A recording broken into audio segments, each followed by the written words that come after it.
غیر قانونی طور پر بھارت کے زیر قبضہ جموں کشمیر ماں لیہ اپیکس باڈی نے 24 ستمبر نہ لیہ ماں اپنا حقوق واسطے احتجاج کرنے والا نہتا مظاہرین پر بھارتی فوج کی اندھا دھند فائرنگ نال 4 بندہ کا قتل کا افسوسناک واقعہ کی میجسٹریٹ انکوائری نہ مسترد کر چھڑے ہوا ہے۔ لیہ اپیکس باڈی کا شریک چیئرمین چیرنگ نے اعلیٰ سطح کی عدالتی تحقیقات کو مطالبہ کی ہوا ہے تاکہ معلوم ہو سکے کہ بغیر کسی وارننگ کے گولی چلان کو حکم کس نے دیتو تھو۔ انہوں نے کہا کہ ماحولیاتی کارکن سونم وانگچک سمیت تمام اسیران کی رہائی تک بھارتی حکومت نال قائم مذاکرات نہیں ہو سکتی۔ بھارتی فوج کی فائرنگ نال قتل ہون والا ایک نوجوان شہری کا والد نے اپنا دکھ اور کرب کو اظہار کرتا ہوا کیوں پولیس کا SSP کا بچہ مرتا وہ کیا سوچتا، ڈی کا بچہ مرتا وہ کیا سوچتا؟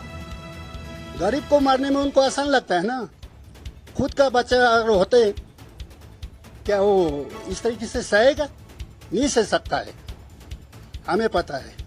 واضح ہونا چاہیے کہ کرگل بار ایسوسیشن کی طرفوں لیہ ماں 4 نہتا مظاہرین کا قتل کے خلاف احتجاج جاری ہے۔ انہوں نے کہا کہ 6 اکتوبر تک عدالتاں ماں پیش نہیں ہو سا۔ انہوں نے قابض انتظامیہ تو واقعہ کی عدالتی تحقیقات کو مطالبہ کی ہوا ہے۔